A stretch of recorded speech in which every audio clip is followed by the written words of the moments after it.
Afternoon everyone. हमने start किया था क्लास 11th माइक्रो इकोनॉमिक्स। पहले हमने 3 वीडियोस डाले थे। उन वीडियोस में हम difference between micro and macro economics तक पहुंच गए थे और अब काफ़ी दिनों के बाद हम एक और वीडियो डालने वाले हैं जिसमें हम इसके आगे के part positive and normative economics को डिस्कस करेंगे। अब सबसे पहले हम आते हैं पॉजिटिव इकोनॉमिक्स पे। Positive economics is a system of economics which deals with economic behaviour related to past, present or future as it deals with the economic situations which can be studied by using facts and figures. Positive economics जो है वो economic behavior related to past, present और future, यानी कि past में क्या हुआ, अभी क्या चल रहा है और फ्यूचर में क्या होगा, इससे रिलेटेड फैक्ट्स और फिगर्स पे स्टडी करती है। और हम अगर दूसरे वर्ड्स में कहें, और positive economics is the study of economics based on objective analysis of what is happening, what is occurring and what has been occurring in an economy.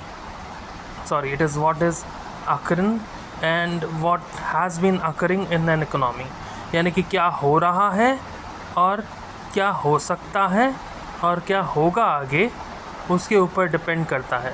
So positive economics depend करता है past, present और future के basis पे। In other words, positive economics is the economics of what was, क्या था, what is, क्या है, and what would be, क्या हो सकता है। Some observations of positive economics are, हम अब इसके ऑब्जर्वेशंस देखें समझने के लिए। तो पहला ऑब्जर्वेशन है, on the eve of independence poverty in India is affected larger percentage of population than now. अभी जो पॉवर्टी लाइन है, हमारी पॉवर्टी है इंडिया में 1947 के टाइम पे, on the eve of independence, ewe of independence यानी कि जब हमें आज़ादी मिली, अंग्रेज़ों से आज़ादी मिली 15 अगस्त 1947 की रात को, यानी कि उस समय हमारा देश जो इस गरीबी से जूझ रहा था, affected larger percentage of population than now, उसका परसेंटेज जो था ज़्यादा था, यानी कि उस समय गरीबी ज़्यादा थी आज के मुकाबले। It is an observation related to the past. अब ये पास्ट से रिलेटेड क्यों है? क्योंकि ये हम 1947 यानी कि 1947 के टाइम की बात कर रहे हैं, जो आज से काफ़ी सालों पहले, काफ़ी दशकों पहले की बात है। Second point, about 20% of population in India is below poverty line. अब ये जो है ये फैक्ट्स और फिगर्स पर काम कर रहा है। अब इसमें हमने डेफिनेशन पे पढ़ा, on the basis of facts and figures related to past, present और फ्यूचर। तो पास्ट का एक फिगर देखा जिसमें हमने पॉवर्टी देखा कि on the eve of independence हमारे देश की पॉवर्टी आज से ज़्यादा थी। उसी तरीके से अभी अगर हम देखें तो अप्रॉक्सीमेटली या फिर about 20% of population in India is below the poverty line. ये अभी हम कब का बता रहे हैं? अभी का बता रहे हैं।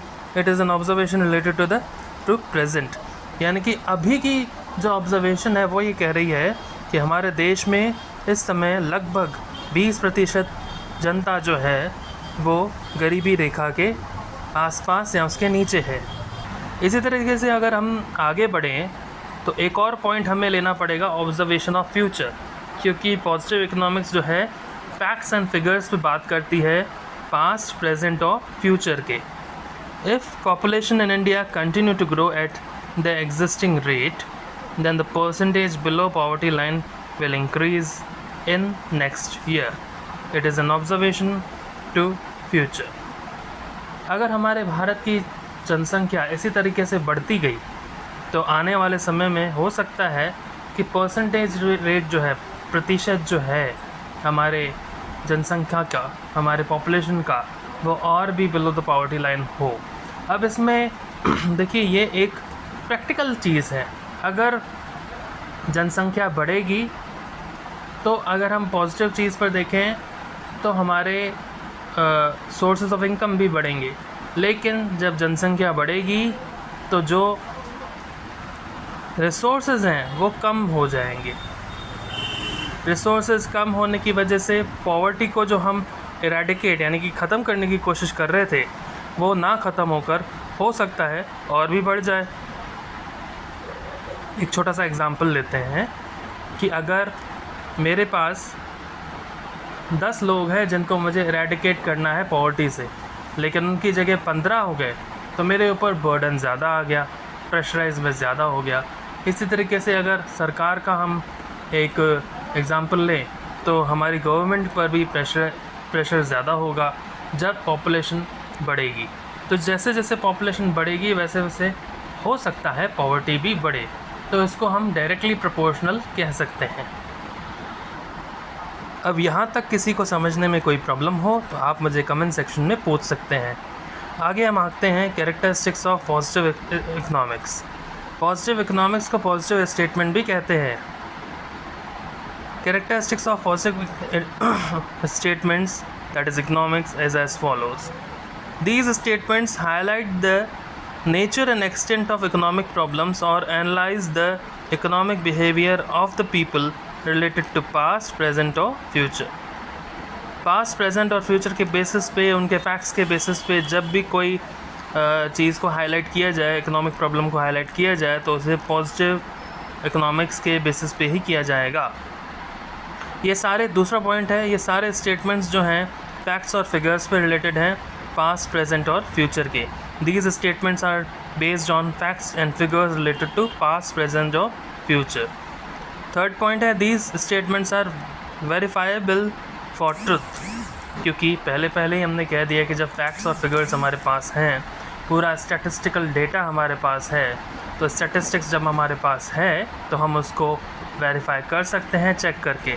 आज से 10 साल पहले जो पॉपुलेशन थी इंडिया की और आज जो है उसके बीच का परसेंटेज ग्रोथ अगर हमको निकालना है तो 10 साल पहले की पॉपुलेशन को लेकर और आज की पॉपुलेशन को लेकर हम कंपेयर कर सकते हैं, क्योंकि वो फैक्ट्स और फिगर्स में हमारे पास अवेलेबल है।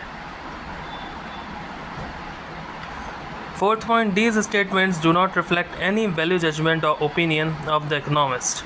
किसी भी इकोनॉमिस्ट का इसमें वैल्यू जजमेंट या ओपिनियन नहीं होता है। जो फोर्थ पॉइंट हमने आपको बताया, these statements do not reflect any value judgment और ओपिनियन ऑफ द इकोनॉमिस्ट, इसको हम एक एग्जांपल की तरीके से समझते हैं।